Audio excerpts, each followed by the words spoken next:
Bonjour à tous, aujourd'hui nous sommes à Méreuil chez un luthier. Le luthier en question c'est Guillaume. Donc bonjour Guillaume. Bonjour. Alors un luthier, qu'est-ce que c'est? C'est quelqu'un qui écoute les bois, qui les modifie, qui les transforme et qui fabrique un instrument avec. En l'occurrence les violons, puis les guitares et autres. Moi je suis luthier guitare. Un luthier donc il fabrique, c'est ça, hein, il fabrique Voilà. et il répare. Et on Voilà. répare évidemment les instruments. Il paraît que tu as commencé à travailler le bois relativement jeune. À partir de 14-15 ans, j'ai appris l'ébénisterie. Ouais. Voilà, en Embrun avec Monsieur Forbrac, qui était un compagnon du Tour de France. Et ensuite, je suis monté sur Paris, où j'ai été apprenti dans un magasin de musique. En parallèle de cet apprentissage, qui était à Music City, un magasin de musique tenu par Patrick Bénil, j'ai rencontré Vincent Clavero, qui avait travaillé, qui avait connu Django déjà quand il était petit. Puis après, il travaillait pour les musiciens qui accompagnaient Brassens, Juliette Gréco, tout un tas de musiciens de cette époque-là. Tu fabriques des guitares folk, jazz, manouche et électrique, ça, sur mesure. Voilà, les trois sur mesure. Donc les folk et les jazz manouches sont des guitares acoustiques, c'est-à-dire qui ont une propriété acoustique où on va tendre et détendre les bois en modifiant les barrages, qui sont des parties qui tiennent la table d'harmonie. Donc on a une soixantaine de kilos de tension, d'arrachement sur 2 mm d'épaisseur. Donc les tables d'harmonie, c'est comme une peau de tambour, quoi, tu vois, qu'on va tendre ou détendre en fonction de l'endroit où on met les barrages. Et pour orienter le son avec un peu plus de dynamique, un peu plus de médium, de basse ou d'aigu. C'est un peu plus cotonneux. C'est très technique tout ça, non? Oui, il y a beaucoup de techniques. En fait, plus on fait de guitare, plus on est capable de s'orienter, d'orienter une guitare vers un son ou un autre. Après, on se base tous les luthiers se basent quand même sur le travail qui a été fait par les maîtres par le passé. Puis chacun après s'approprie un peu les barrages, quoi. Combien de temps on fait pour faire une guitare par exemple? Ça dépend si on en fait en série ou si on les fait sur mesure. Et jusqu'à quel point on va rentrer dans l'univers du musicien pour lui faire son instrument. Pour répondre à ta question, ça peut aller une bonne centaine d'heures. Si on fait quelque chose en suivant un plan à 5 ou 600. Donc, si on prend en compte vraiment tout l'univers et le partage qu'il va avoir avec le musicien, l'échange du temps, etc. Les séchages de vernis, tout ça, quoi. Donc il faut être très patient, je crois. Hein. Si ça peut, oui. Hein, ça dépend du luthier. Ah. Et tu parlais de bois, il y a différents types de bois qu'on utilise pour la guitare ou c'est le même bois? Pour les tables d'harmonie des guitares acoustiques, on utilise des cèdres et des épicéas. Après, pour le fond, les éclisses et le manche, il y a d'autres choix, oui. On peut utiliser des acajou, des palissandres pour les touches, pour les fonds, éclisses, les ébènes pour les touches aussi, des érables, pour le fond, les éclisses qui sont les bords, ainsi que la touche, des noyers pour faire des manches.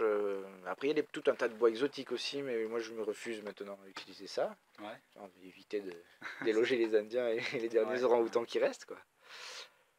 Et donc, quand je fabrique une guitare, maintenant je sélectionne des plaquages qu'on trouve en Europe qui sont terribles. D'accord, donc c'est du bois européen que toi tu comme le frêne olivier. Moi j'utilise des bois qui viennent d'Europe. Voilà. C'est ça. Exclusivement. 7 à 10 ans de séchage? Ça s'achète déjà sec, ouais. Ah ouais. Il y a des gens qui vont écouter les arbres en forêt, c'est-à-dire que moi j'écoute les planches pour fabriquer une guitare. Je veux dire, cette planche-là elle me va, puis je vais travailler le son, je vais l'orienter en la tendant, en la rigidifiant. C'est vrai qu'au départ, quand j'ai commencé un peu à travailler sur le sujet, je demande un peu à des amis, je voudrais voir quelqu'un qui fabrique des guitares. Il me dit oui, il y a un luthier à Méreuil. Alors je dis non, je veux quelqu'un qui fabrique des guitares. Alors il me dit mais c'est un luthier. Alors je lui dis mais un luthier, qu'est-ce que c'est? Pourquoi on dit un luthier et pas un guitarier par exemple? Est-ce que tu connais l'origine du nom de luthier? Ça vient de l'instrument le luth, qui était fabriqué dans les temps médiévaux et anciens. Après, j'ai pas de représentation là à te proposer. Ouais. Mais c'est un instrument qui ressemble un peu à une mandoline, ou une mandole plutôt, un peu plus gros, et qui avait une tête un peu à 90 degrés, me semble. Voilà. Ça s'appelait une luth. Et les fabricants de luth, c'était... D'accord. Tu nous reçois dans ton atelier? Ouais. Mais tu te déplaces aussi. Tu as un atelier mobile. Non? Alors il y a 2 ans, j'ai aménagé un camion de lutherie itinérante. Et puis je me déplace, mais assez peu pour l'instant. Pour l'instant, je cible les bourses aux instruments. J'ai aménagé effectivement un camion avec les outils, l'établi, et de façon à pouvoir faire les opérations de réglage, de montage de cordes, de changement de micro pour les musiciens en itinérance. Par contre, la plus grande activité, c'est surtout réparation de guitare. Hein. Moi, c'est ce que je préfère déjà parce qu'il y a un rapport avec le musicien qui est assez rapide, quoi. C'est-à-dire qu'on se rencontre et puis en général, ils arrivent avec un désarroi qui est assez grand parce que l'instrument est soit cassé, soit détérioré. Et une semaine plus tard, au maximum, en général, c'est réparé, quoi. Ouais. Et donc là, il y a tout l'autre versant de... Alors dans les réparations, il y avait un truc que je ne savais pas, c'est que sur les manches de guitare, les cordes usent les manchons en travers, comment ça s'appelle Les frettes. Les frettes, Ouais, elles ouais. s'usent. C'est À force, impressionnant. à force d'appuyer sur les cordes pour jouer l'instrument, Oui. les frettes se creusent. Du coup, oui, ça fait partie des parties qui s'usent sur la guitare, quoi. Le vernis prend des coups. Quand on tend les cordes, ça, à force de les tendre et les détendre, ça finit par user le passage de cordes dans les sillets de chevalet ou de tête. Et puis les frettes, une fois trop usées, font friser les cordes.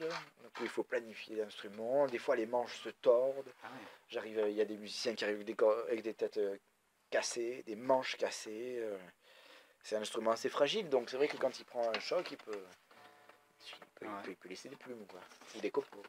Sinon, pour conclure, Guillaume, un dernier mot? Un dernier mot, c'est que l'atelier est ouvert, et puis que les luthiers sont au service des musiciens, et que sans les musiciens, il n'y aurait pas de luthier, et inversement. Eh oui. Voilà, Eh tout oui. simplement. Alors vous pourrez voir l'adresse du site internet qui s'affiche en bas de l'écran, ainsi que le numéro de téléphone, parce que je crois que ton atelier est ouvert à tout le monde, Bien sûr. hein, pour découvrir ta passion. Voilà. Donc je vous remercie beaucoup. Je dédicace cette émission à Philippe Ploy. Merci d'avoir suivi cette rencontre sur Alpe-Buech TV. Si vous voulez faire connaître des personnes, des activités dans la région, vous pouvez écrire, envoyer un mail sur alpebuechtv@gmail.com. Merci beaucoup Guillaume. De rien, Et merci à bientôt. à toi Damien. Ça va. Au plaisir. Donc un luthier, c'est... Ah, attends, excuse-moi, je fais n'importe quoi. Ça peut-être ton dernier mot, Jean-Pierre. Ce sera peut-être ton dernier mot. En fait, les luthiers sont au service des musiciens, et puis voilà. Évidemment, c'est beaucoup moins naturel quand c'est posé comme ça. On refait si tu veux. Donc pour conclure, Guillaume, tu veux... Respire, Ça aussi, respire. tu vois. Vous pourrez donc aller sur le site internet qui a été créé pour... Vous pouvez aller sur le site internet